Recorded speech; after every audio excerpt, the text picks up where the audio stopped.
Here at Evoqua, we are a water technologies equipment company. I'm with the Disinfection organization, so we deal entirely with equipment that will achieve some level of sanitization or disinfection, and we consider these all to be chemical alternatives. Some of them are using something other than a chemical entirely, or they're generating, a residual on site using non-hazardous feedstocks. Today, we're going to concentrate on two specific technologies, ozone and UV, and talk about how they are independently effective in certain applications and how sometimes they can be used together. There's a lot of information here, so I'm going to jump right in. As Jim said, if there's questions in the chat, I'll probably stop after each section and see if anything's hanging out there and we can address as we go along. All right, so hopping right in. So disinfection, why do we do it? About 120 years ago, or as soon as 120 years ago, as recently, things like typhoid fever and cholera were still common in the United States. And most water disinfection technologies were driven by, the discovery of germ theory and realizing that some of these illnesses were waterborne. In the early part of the 20th century, a lot of technologies were developed to address this need. So some of the things we'll talk about today, like ozone and UV, they were discovered to be effective at inactivating or killing dangerous microbes over 100 years ago, and in that time, what we've done is find ways to make those disinfection technologies more economic and apply them not only to public health, but also a wide variety of industrial applications to ensure the safety of the products that our customers are making, and in turn, public safety through that route as well. Our disinfection portfolio at Evoqua consists of the following items. Today, we are going to focus on the ozone and UV systems. One thing I like to highlight as we talk through these industrial type applications is our on-site electrochlorination system. This particular device actually takes salt and uses that salt to convert it to bleach. If there's interest in that technology, we can dive into that at another time or get information through Jim. But otherwise, we'll be talking about UV and ozone today. So across industrial markets, these are technologies that are currently being used amongst all different manner of industrial applications. So beverage producers and manufacturers, every single bottle of water you were to run into at the store, ozone will have been used in that process at some point. We'll get into it today, but the great thing about ozone in the beverage and food industry is that it is triatomic oxygen and it reverts back to O2. So it doesn't leave off flavors or tastes into food or beverage products. That's why it's such a popular item in these industries. In dairy, we see UV used to create what they call pasteurized equivalent water. This is something that we are going to be able to use a UV device as opposed to a high temperature pasteurization to achieve disinfection in the dairy industry. We have agriculture and aquaculture will use ozone, not only for disinfection, but in the case of aquaculture, they'll use it to decolor the water, to oxidize certain types of waste products from the fish. And also a nice byproduct of that is actually oxygenating the water for the fish farms themselves. Data centers and cooling systems, these are, everyone's familiar who works on these systems, how important it is to keep them clean. They can be sources of Legionella outbreaks, etc. These technologies can address that and are used in those industries. Microelectronics manufacturers have some of the highest purity waters available. Has to be very clean from a total organic carbon perspective, and cannot have any living bacteria in it at all in order to be able to successfully manufacture chips. And then you go into other important high purity waters we would call like the U.S. pharmacopoeal purified waters and waters for injection you'll see in the medicine and pharmaceutical care industries. So these are areas where these devices are currently used. And if you're thinking about the customers you serve and think about how this might be adaptable to them. We can talk about specific types of applications together. So with disinfection, there's two things that are going to bind all these applications together, and that's concentration and time. With ozone, ozone being O3 is going to have a residual concentration in the water, just like any other chemical. So the concentration piece is usually measured in part per million or part per billion. And time is just the amount of time that ozone is going to have to react with species in the water or biofilms that may be growing on pipe walls or tank walls, etc. With UV, conceptualizing the concentration and time piece is a little bit different because we're not actually adding a material into the water, but the same idea applies. So with concentration, we start to think about something called UV dose. What we're doing is actually putting energy into the water. And so that's how we would measure something like this would be our concentration variable in air quotes. And then with time with UV, you have a fixed reactor with a lamp, and the water will be passing through it. It may pass through it one time. It could be recirculated to pass through it multiple times. And the flow rate and the size of the reactor will determine how much residence time any water passing through a UV would have. Generally, we're going to be either removing a known contaminant that's causing issues in the existing or anticipated production process, or we might just be ensuring product safety through adherence to best practices or known standards. And we'll talk about some examples of each. But three things to remember as we go through this presentation is that ozone is going to be cleaning a water system. As that ozone carries along in the water, it's going to come into contact with pipe walls and tank walls. If it was to go through a sparge bar, anything that the ozonated water actually touches, it has the capability of disinfecting. UV water is going to be cleaning the water that passes through the device only. So it's a line of sight technology. So you have to think about that as a pinpoint activation. Say water coming to a building through a main, if it goes through UV, it will have that one opportunity to be disinfected as it passes through the device and it goes on to other places in the system. And the last thing, and this is a big theme of this presentation, is how these two devices can work together. And we're going to get into UV first, but UV can be used to both disinfect, but also, charge a chemical change through a process called catalysis. Ozone can be destructed and reverted back to oxygen through contact with UV radiation. So there's a number of examples of ways that we use that in industry to achieve online disinfection. This is a typical water process diagram. This would be the idea of water entering from a source and then into a plant. So your water source may have chlorine in it. It may be coming from a public water supply. It may be coming from a privately owned well that the facility might be using. There may be some sort of storage tankage. For a lot of beverage and food manufacturers and anyone who's using a high purity water, they'll remove any residual chemical from the water source as it comes into the plant, probably run it through some filtration. And then generally they're going to UV disinfect things as they pass through to any further processing. We'll talk about why that is here in a second.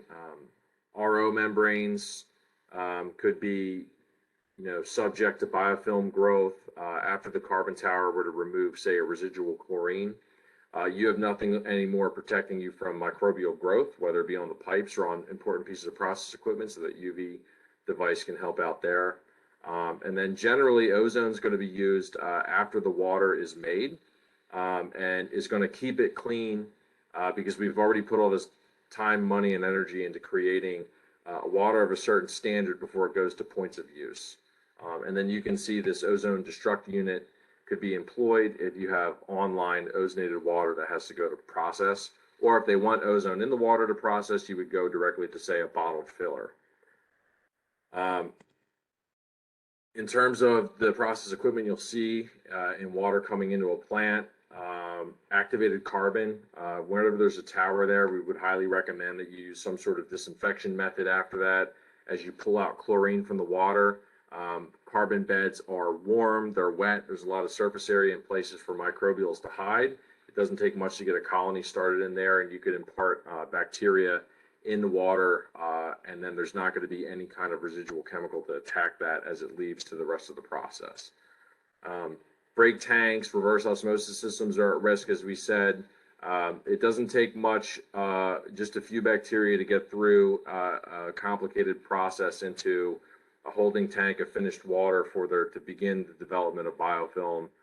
Might not cause a problem immediately, but some months or maybe years down the road, it could be a real problem. All right, so UV disinfection. So did anyone have any questions from that section, Jim?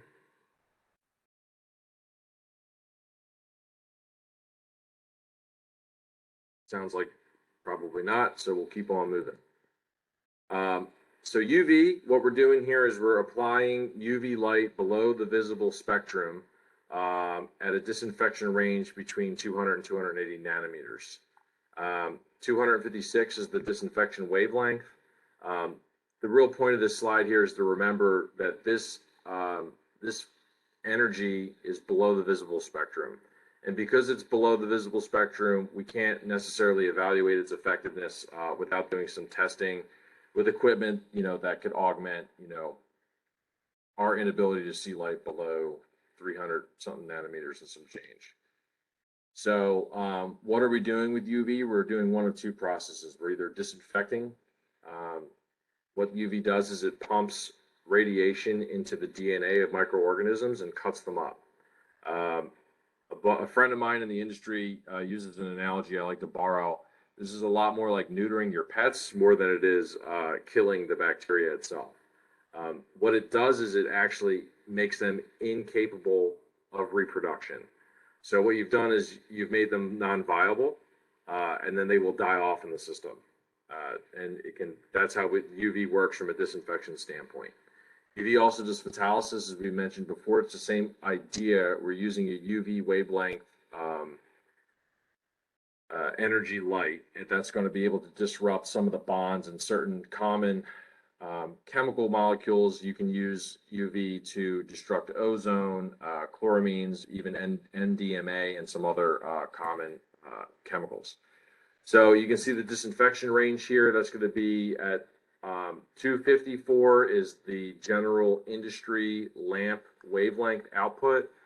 The peak germicidal reference here is 264. That is a theoretical number. If you guys find a way to put that exact wavelength out, let me know. We can get into business together. It could bode pretty well for us. But most manufacturers will see 254. Our lights are the same. So photolysis, you can see here, just pretty simple concept. Highlighting the ozone here again, you're putting energy through UV into the molecule, and that molecule is breaking back down into its constituents, which will be oxygen and an oxygen radical, which will reform with oxygen again. So one thing when we're talking about equipment is UV lamps.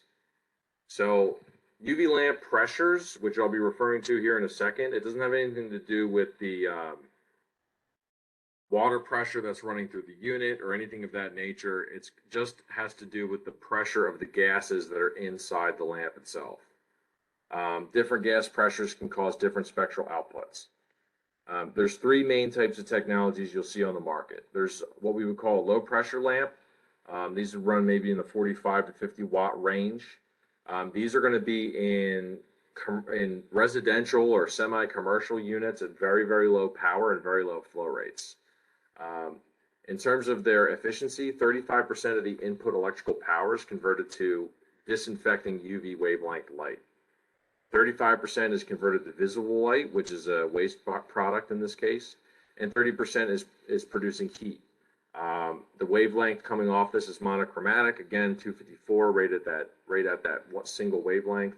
And low pressure lamps on a energy per unit length metric, they are going to be the largest lamps that you can buy.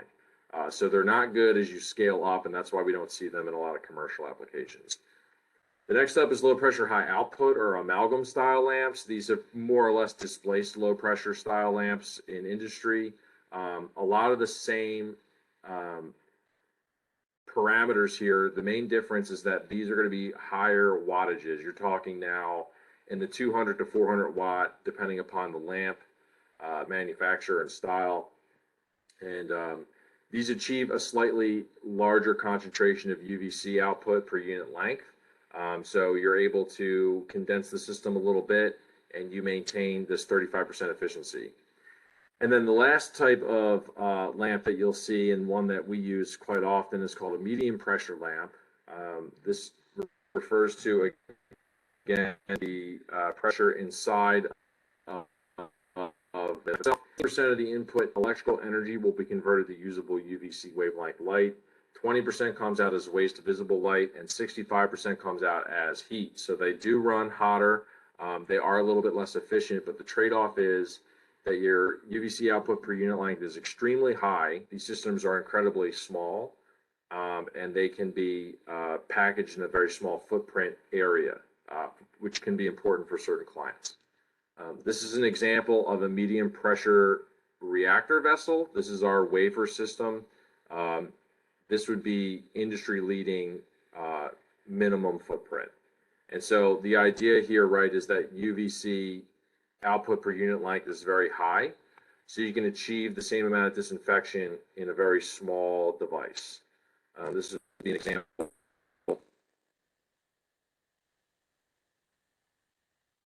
Can you guys still hear me and see my screen? Yes, sir. Yeah. Okay. I think I had a power surge over here. Okay, my monitor's back on now. Okay. My printer's on the fritz. Sorry, folks. I told Jim before I started the presentation we had some bad thunderstorms up here last night, and I've been running off a generator. So if anything weird happens, that's why.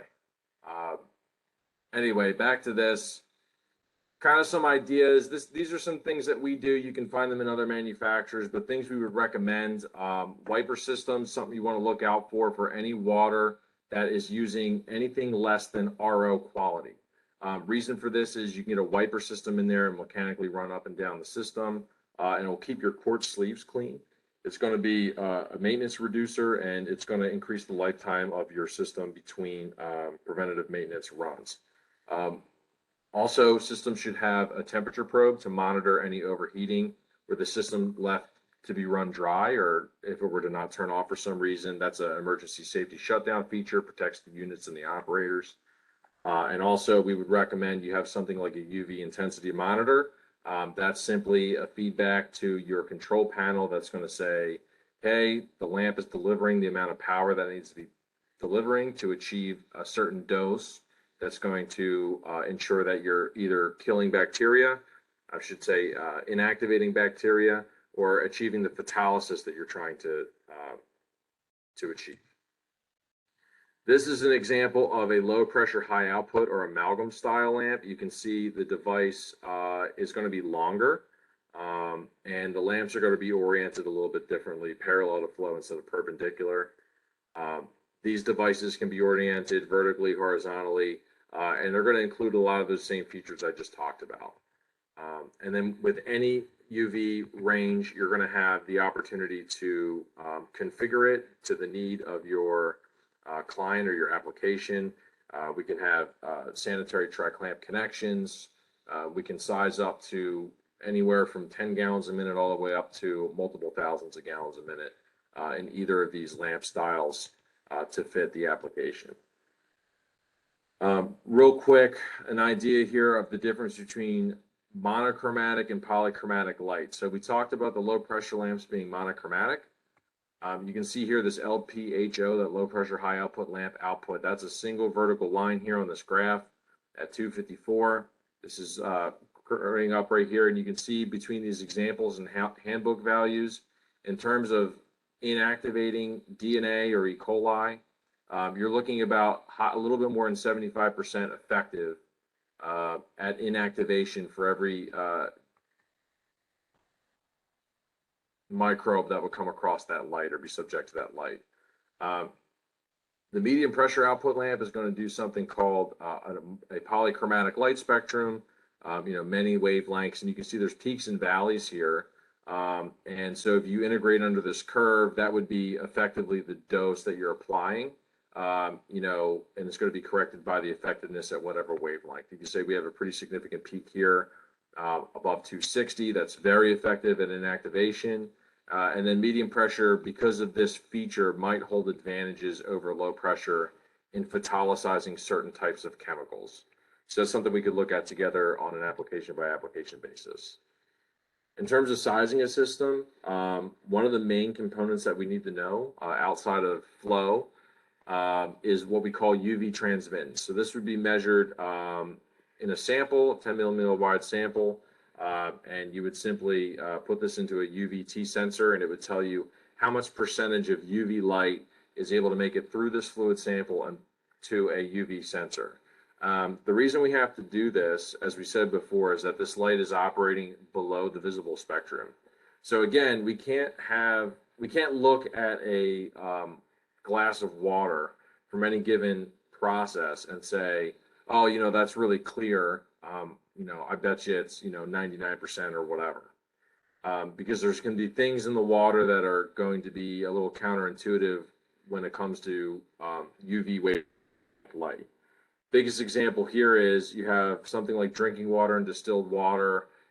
High 80s and 90% of that light is going to make it all the way through the sample. But then you could put either of those samples next to a clear glass of Sprite soda, and the Sprite soda would have 0% UV transmittance, regardless of the fact that you can see right through it. Right? The idea there is all the dissolved organics in that water are going to block and disrupt UV from making it through the sample. Not to say UV can't be applied to these systems, but the application is quite a bit different.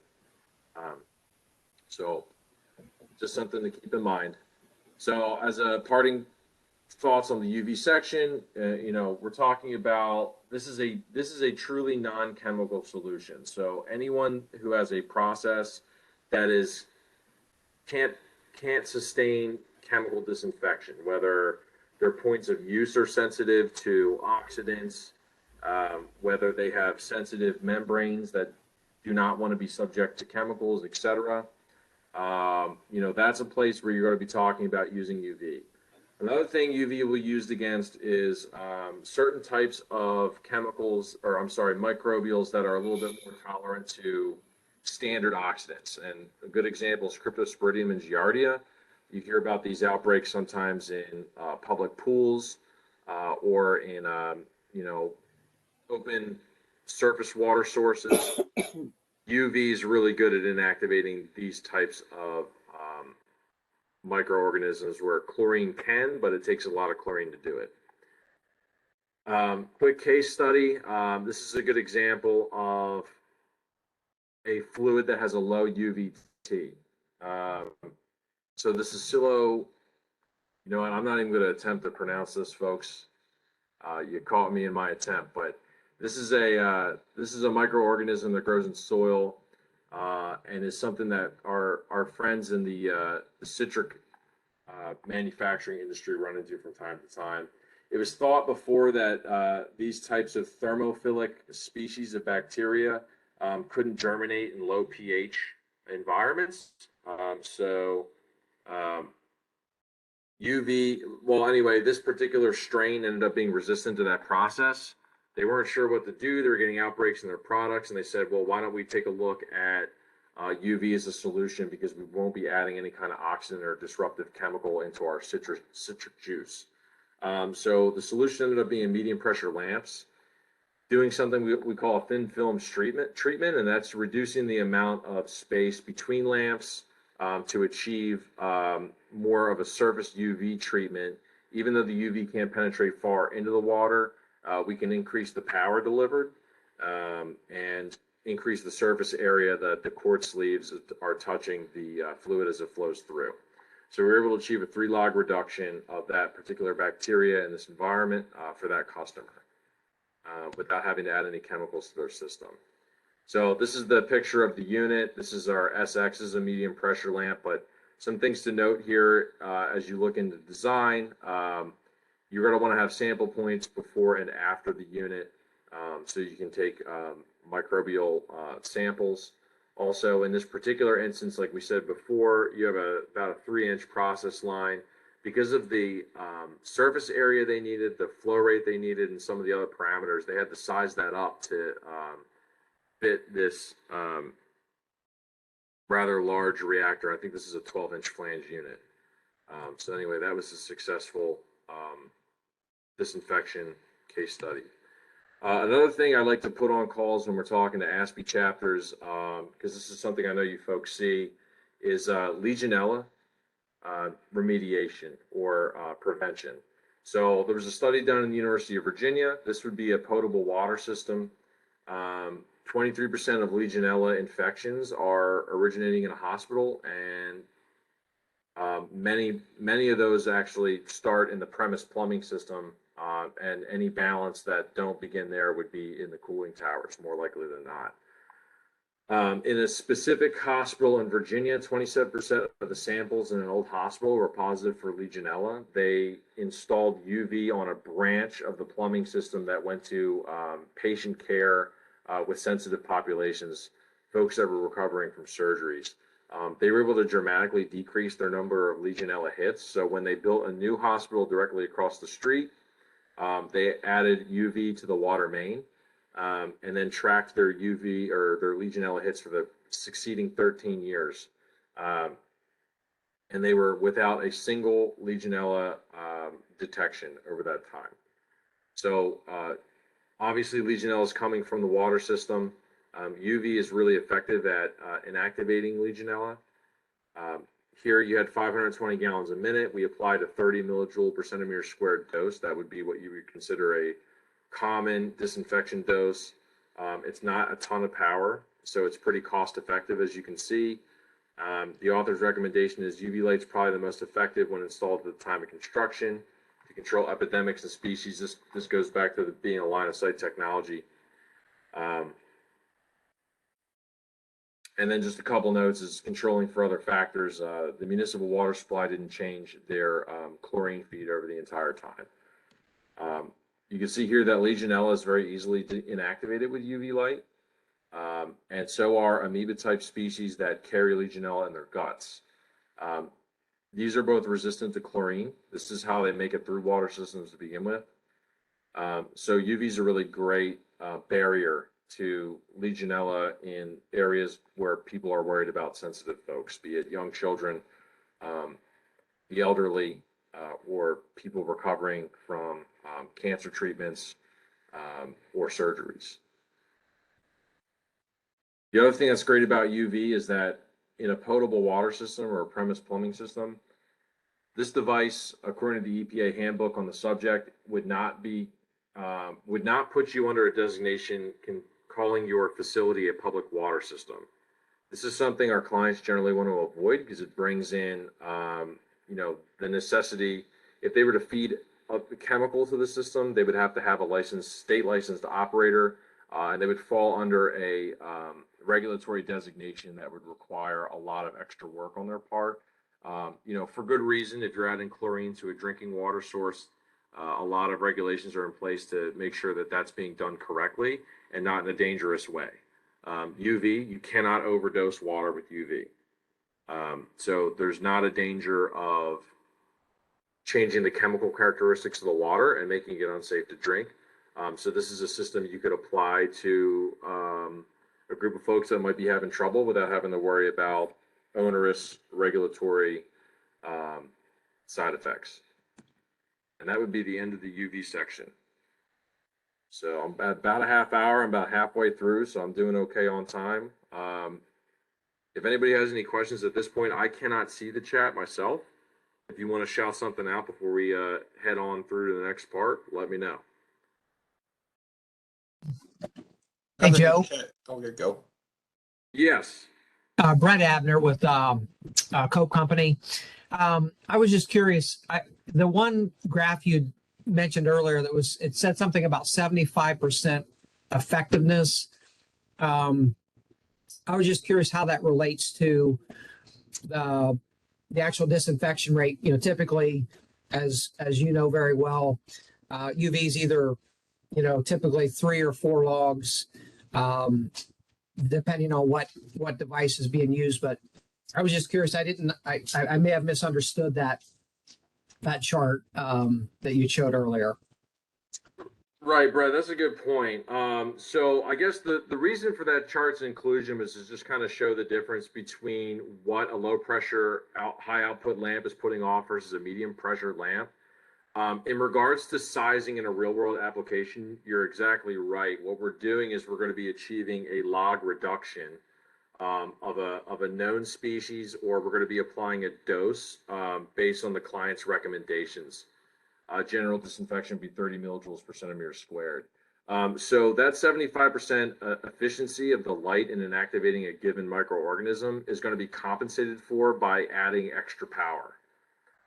So if you were to come to us with an application and say, hey, you know, it's an industrial wastewater from a chicken plant, say, and they had fecal coliform coming off, and they need to have a 3-log reduction, we would be applying a 30 millijoule per centimeter squared dose, regardless of lamp technology, to achieve a 3-log reduction at their maximum and peak flow rate.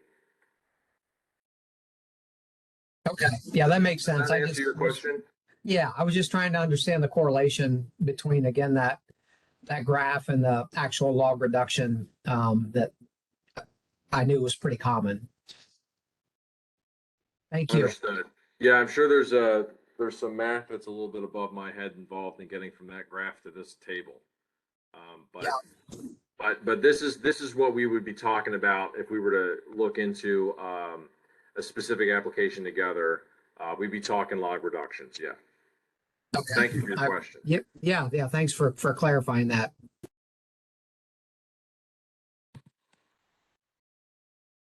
All right. Okay, I'm going to move on to the ozone part of the presentation. So ozone, I find to be the most exciting disinfection product that we have in our portfolio. I just think it's really cool.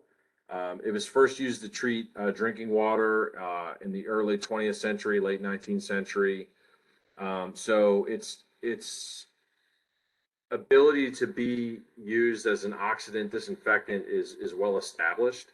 In 1982, the FDA approved ozone use for bottled water, and now is used almost ubiquitously in that industry. Like across the board, it's in just about every plant to perform both cleaning applications, but also ozone is going to make it into the bottle on its way to the filler. So by the time it gets to market, that will dissipate. You won't have any ozone in the finished product, but it ensures product safety and doesn't impart any off flavors or anything like that. As time goes on, you can see that the USDA has approved it as a disinfectant, and it's been declared as of 1997 as a generally recognized as safe component or chemical component by the FDA. So it's well understood in many applications and by a lot of the regulatory agencies we'll run into to be an effective disinfectant. So anyway, in terms of electron volt potential, ozone is the most powerful commercially available oxidant on the market. We've listed it here against a number of common chemical disinfectants that you will see in industry, especially in the food and beverage industry. You can see, compared to peracetic acid, hydrogen peroxide, you're not just talking faster, you're talking logs faster. It is an incredibly reactive product. We'll talk about the reactions behind that make that so. So its big advantage is speed. Why is it powerful? So it's doing 3 things at once. There's 3 simultaneous reactions. It's oxidizing cell wall. So this is called cell lysis. What that actually does is it breaks the outer membrane of a microorganism cell, and it's going to actually destroy that cell. So you talk about UV is going to be inactivating and rendering unviable. Ozone is going to completely eviscerate this stuff. It continues to react with any chemical compound until it comes down to its most basic constituents. And it's always decomposing back to oxygen. It is triatomic oxygen, it's an unstable molecule in its own right. So as those bonds are broken, it's going to be releasing energy in the system that way as well. We talked about this a little bit at the front end of the presentation, but when we talk about ozone disinfection, you'll talk about CT values, which would be the number of the dissolved ozone concentration presented in the unit of your choice, and residence time. Generally, what you can do with this is if you have a CT value of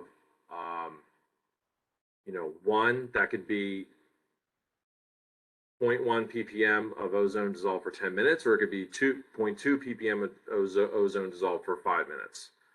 As you can see, they're just inversely proportional. As you increase the concentration, you can reduce the time of contact to achieve what you're trying to achieve.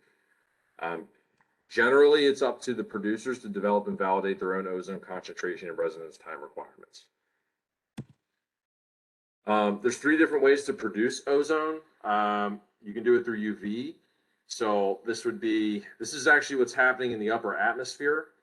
As the sun's rays contact oxygen in the upper atmosphere, it's going to convert it to ozone. This is what creates the ozone layer. Down here on Earth, it's not very economically viable, so you won't really see it outside of academia. The 2 other major ones that you'll see out in the industry are electrolysis. This is using an electrolytic cell that's in the water flow itself to convert oxygen in the water to ozone. Generally, it's going to have lower output per cell. It's going to be small, and it might be used for very specialized type applications. And then there's corona discharge, which is the method we use, and we are feeding a concentrated oxygen feed to electric plates in the gas phase. And you're going to convert some of that O2 to O3, and then you'll inject that into your water system. So in order to do this, every system is going to require 4 major components. The first is air prep and feed gas. When we talk about feeding concentrated oxygen, talking with your clients about how they get there.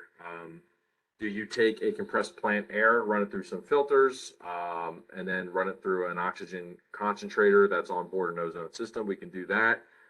We can feed concentrated oxygen directly generated from a dedicated feed source, or you could even have an O2 cylinder if the application was small enough. You're of course going to have your ozone generator. That's the part we discussed on the last page. Is where the conversion from O2 to O3 is actually happening. And then you're going to need a mass transfer and process management system. So with the mass transfer piece, we're always going to recommend what we call a Venturi injector or an inductor in every industrial application. They're just the most efficient way to get gas dissolved into a moving liquid, and it's going to increase the percentage of dissolved ozone into the actual water flow. There are other ways to do this. Again, you're talking very low scale, or there might be a specific need, but you could also do this with a bubble diffuse or something like that. And then there's controls and safety. Ozone is a powerful oxidant, it needs to be treated with respect. We would mount an ambient detector next to all of our generation units. They would simply just trip a shutdown if ozone was found where we're not expecting it to be. And then your controls and safety pieces are going to be a dissolved ozone detector in your water flow. That's going to be feeding a signal back to an analyzer and controller. And we recommend some sort of PNID control that's going to chase a wanted set point in the system. An example of what these devices can look like, this is a PGS system, we call it. You can see your on-skid pump here. It's going to be driving your Venturi ejector and your injection system, which is on the back end of this skid out of view. This system can accept compressed plant air. It has onboard filtration and air prep. It has onboard oxygen concentration. It's going to be converting that into ozone and then feeding into the process. It also has an onboard smart HMI PLC and ozone detection. So this is kind of like the Cadillac. This is a great system to kind of drop into your design. It's very easy to integrate, and during construction, it simply needs water, power, and electricity. and you're pretty much good to go. So that's a great system for a lot of applications in food and beverage and pharma, where we're dealing with known processes. And then we have, for folks that need more ozone, certain agricultural applications, aquaculture applications, you would have an MG series. You're talking ozone demands of over 1,000 grams per hour or more. This would be if you were ozonating an entire flooded weir, say in a hydroponics growth facility, or you were constantly ozonating return water in a recirculating aquaculture system. These are the types of systems that require more ozone. Our organization has the ability to accommodate that. So again, example in the beverage industry, the great thing about ozone is it's going to clean the water and everything the water touches. So that gives you a lot of ability to use it in a lot of different places. So it's going to disinfect all microorganisms, especially reusable water bottles. Our brand Pacific Ozone got started way back in early development, selling to the 5-gallon office jug industry. They would take those cans back when they pick them up at the office. Those will go to a cleaning facility. Ozone's used to clean those bottles out in a safe and effective way. That's very cost effective for the client before they go to refill it with water, and guaranteeing that you're not going to have any kind of quality issue. Any kind of reusable bottles and caps. Ozone can be used also to do surface cleaning in the food industry as well, through drip lines, through spray-on applications, etc. It's very, very robust and ubiquitous. Again, transfer piping, source location, tanker loading, anywhere where the water's moving and the plumbing system is compatible, ozone could be used.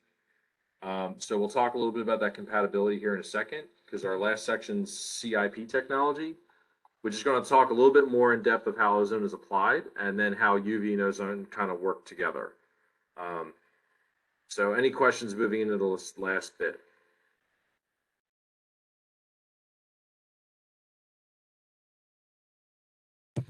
I don't believe so, Joe. Okay. So this is my lawyer slide, sanitization versus sterilization. CFR doesn't make a lot of reference to what these terms mean, but generically, sanitization is going to be the elimination of most harmful microorganisms capable of reproduction. And that's mirrored in the sterilization, sterility of equipment in 21 CFR, where it says the condition achieved by the application of either heat, chemical, sterilant, or other appropriate treatment that renders the equipment free of viable organisms capable of reproducing, right? And the reason that we put that in there is viability is key in both of these definitions. So when we talk about, rendering a microorganism unable to, propagate or reproduce, they're no longer viable and they're no longer dangerous to us as humans or animals, if they're the recipients of the water. Because simply those microorganisms can't reproduce if they were to enter your body. So that's just a point to be had, and that would satisfy regulators in most industries. Why do we disinfect? Of course, water quality and compliance. You want to be removing microorganisms as a good management practice for your process. It's going to be better for your equipment. It's going to mitigate scale corrosion. You can't have cross-contamination if you don't have contamination in the first place. And you can facilitate more reuse of water for clients that are increasingly worried about water reuse in this day and age. We like to look for opportunities to see where, like, say, an ozone UV pairing could save customer money versus, say, heat or chemical application, right? This is what a lot of you folks are doing on your day-to-day basis, is trying to figure out what product mix is right for your client and their situation. So this is one that probably should be considered as a potential option, because they all work, right? And then we want to mitigate unknown risks. A lot of times we don't know there's a problem until there's a problem. It's the whole unknowns idea. Like the citrus manufacturer we talked about earlier, sometimes things pop up, and having flexibility built into the system can be a huge boon. So talking about sanitization, what we have generally in industry now.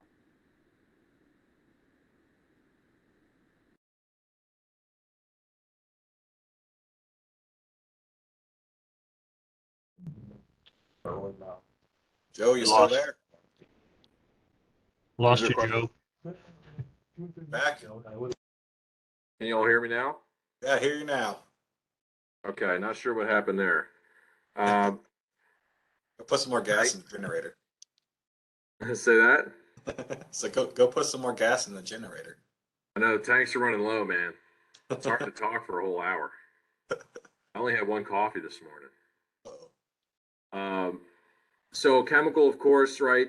It does. We know that this is going to be able to achieve some of that that sanitization. Some of the issues you might run into with a chemical application is flushing. You need to be flushing your system if it's meant to be used once it comes back online to create food products or beverage products, especially, or even certain types of other sensitive products, say in the beauty care industry.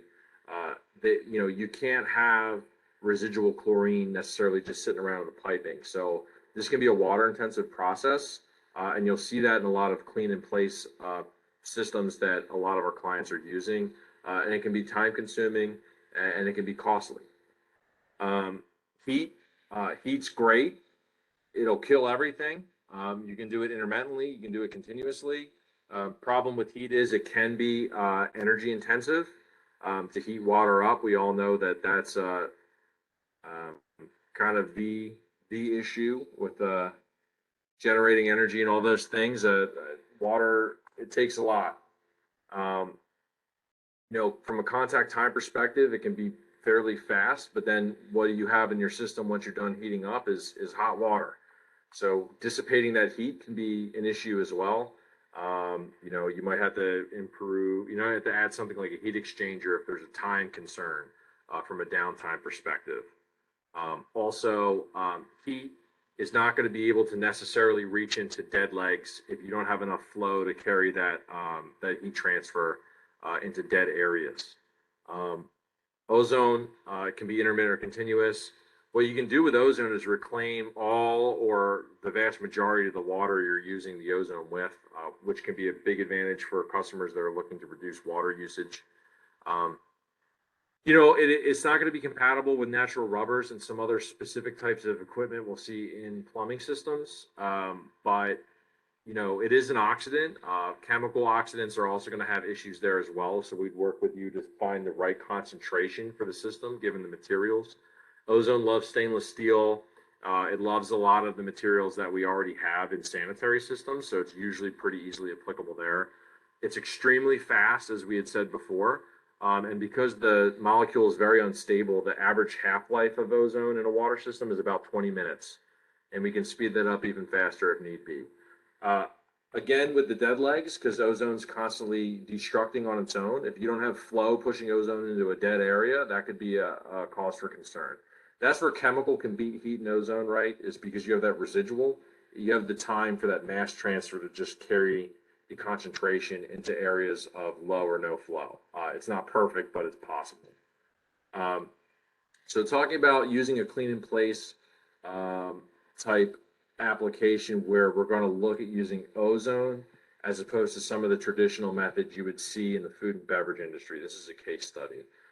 So this is a 5-step process that here you have a water rinse, hot detergent, a water rinse again with hot water, what you would have a disinfection cycle, and then an additional water rinse. What we've done is we've been able to reduce that to a 3-step process from 5, where you would do a water rinse, your hot detergent to remove, just bulky species, be it, deposits of syrup or deposits of dirt or crud. No sense in oxidizing those things, and you're not going to be able to get to what's hidden underneath. So wash that stuff out, and then you can replace this hot water rinse, disinfection cycle, and the final water rinse really with a disinfection cycle that just has online ozone concentration. Reason for this is it's going to be disinfecting just like the hot water. and it's going to be taking the place of the chemical stimulants. Because it's going to destruct itself because it doesn't impart off flavors. You don't have to rinse ozone away like you do a chemical disinfectant. It goes away on its own. That's kind of the beauty of it. So you can replace that last water rinse and you can recapture a lot of this water. And then for certain clients, it may be appropriate to just have a single disinfection cycle with ozone only. They might not need some of these extra steps with hot detergent, especially in beverage, certain types of beverage manufacturing or high purity waters or beauty care products. So as you can see here, annual water consumption with a client that we do a lot of these systems with, we were able to bring it down pretty significantly by going to what they are now adopting with an ozone 3-step process, reducing a couple 100,000 to 300,000 gallons per year of water consumption per plant. If you were to go to an ozone single step, if your plant were to call for it, you can use comparatively zero water because you're reclaiming a lot of that water and would just need to make it up as needed. Cleaning in place with ozone, again, we're looking at this 3-step high ozone concentration in place cleaning versus that 5-step hot and chemical cleaning. The results this customer were able to experience is 85% less than hot water sanitization 5 times a week, and 20% less than once weekly hot water sanitization. So you can see from a cost basis, this 3-step ozone process is better from a cost perspective. From a time perspective, they were spending less time down cleaning and more time manufacturing product. And then we tracked the number of microbial counts they saw over a number of operating days over here with the 3-step ozone versus the 5-step standard. And we were actually outperforming from a microbial hits perspective as well. Reason we believe this is true is because ozone is a dissolved gas. It disrupts biofilm and can destruct biofilm in the system, where some other liquid chemical components have issues with that. There's parallels in Legionella remediation, which we could do another whole hour on if you guys don't think I'm too boring and you want to invite me back, and we can kind of talk into that a little bit more.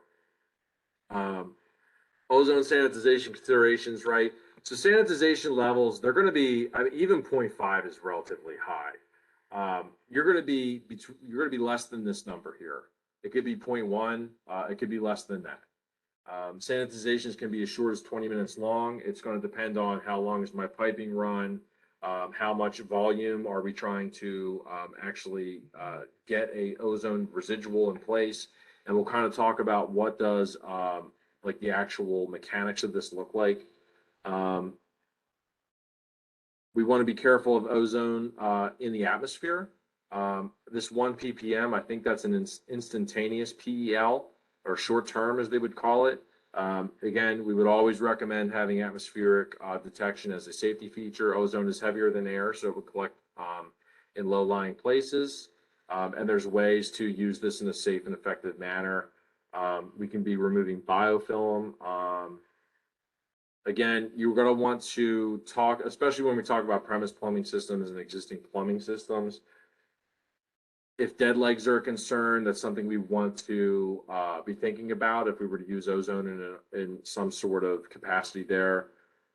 And something else is that ozone is going to degrade and attack any organic carbons in the system. What you'll see is conductivity can rise slightly during a cleaning. And then this is also a quality control parameter here as well. Say an operator were to replace gaskets with a non-compatible material, and you were to see some sort of ozone, attacking, say something like that in the system, you would see an immediate and dramatic rise in conductivity in the water, indication that something's wrong. Something we don't run into really a whole lot, but worth sharing. And you can, that change is going to come from carbon dioxide coming into the water in that instance. When you're looking into selecting a system, you can be considering some of these risk analyses. What's the risk of the product? What's the risk of the personnel? Production risk. If there's a water failure, what does that mean to the client? Time out of service. And then equipment risk. And also, what's the maintenance like? What's the application like? Ozone's done ambient. There's no hot water. There's no risk of scalding. And there's no chemical handling because it's in place. And while you're using ozone, you're generating it from the air while you're using it. Ozone system shuts down, it's going to dissipate back to zero. Coming up on the last 5 minutes here, I want to just, I'll sprint through this, but this is just how it would be integrated into a system online. You might have a storage tank. Say this is being fed with RO quality water or something like that. And you want to ozonate this all the time just to make sure that you're protecting that water. There's no possibility that there's ever a biofilm built up in the system, but you might have a point of use and you don't want an oxidant in that point of use. This is where UV comes in. Use that pump, you have proof of ozone level coming into the UV, and then another ozone detector after UV showing zero ozone or non-detect. It's out to the points of use. If you want to go ahead and disinfect the system, you can turn the UV off. You can close your points of use and return that ozonated water. Once your ozone concentration at detector number 3 here is the same as detector number 1, you are good to say that, okay, my ozone's not reacting with anything along the way, and we are good to flip back into production mode. UV light comes back on, and you're going to be destructing that ozone in a matter of minutes and be able to return to a manufacturing stance. So that's how that would look. So parting thoughts, you can build in your sanitization with ozone CIP. You can have UV integrated into that process to protect, other process equipment or product if it's not, if you can't have ozone in it.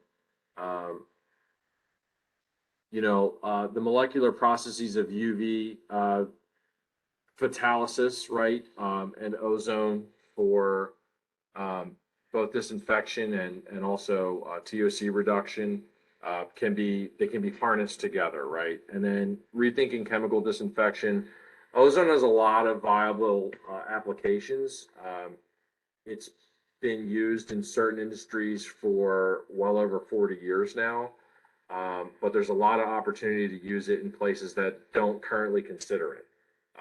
And it could be a huge benefit to those clients, as you can see with a spray-on type application or things of that nature. So I'll leave it up to you guys for questions in the last 2 minutes. I'm happy to spend a little extra time if you all want. And just as a parting note, we are, with Evoqua, we partner with folks like Jim here at Disney-McLane to bring our products to market, because I know they work with you guys a lot and they help supply a number of different pieces of equipment to your applications. So this is just another thing, kind of a one-stop shop idea. So thank you, and I'm happy to take any questions that might be out there. Anybody have any questions? Joe, Brett here again with Copalt O'Brien. I just curious on that, the diagram you showed us that had the ozone treatment going in the holding tank, and then the UV light after that. I'm just trying to, I guess my question is, what is the purpose of the UV light with ozone basically, obliterating / eliminating all bacteria? Ozone is going to be, it may or may not be compatible or non-compatible with the points of use, right? So if that water is going to be going out to, say, it's a feedstock for some sort of production, be it food and beverage, pharmaceutical, etc. You may not want to have ozone dissolved in your water when it goes out to that manufacturing process. So what this UV is actually doing is destructing the ozone back to a detectable concentration of like essentially zero. And so because ozone will carry along in the process, it may last anywhere between 20 minutes and an hour, depending upon pH and water temperature. This UV is just going to ensure that you never deliver O3 to your point of use. That's the purpose of its being here. Did I understand your question correctly? Yeah, that makes sense. I was trying to put the UV application after the ozone and just trying to make sure that now I understand. Yeah, thank you. Yeah, of course. Great. Yeah, so man, thanks, Joe. That was a great presentation, and thanks for presenting the class today. And thank you, everyone on the call today, also for your continued support of Disney-McLane University. This class was recorded, and it's going to be up on our YouTube channel later today. But if you do still have questions for your next project, you can reach out to Disney-McLane, and our outside salespeople can help you or assist you with it. And we can also reach out to Joe. So yeah, thanks again, everybody, and be on the lookout for your CEUs later today as well. And yeah, I hope you all have a good rest of your day. Thanks, everybody. Jim, thanks for the invite. I really enjoyed it. Thanks again. Y'all.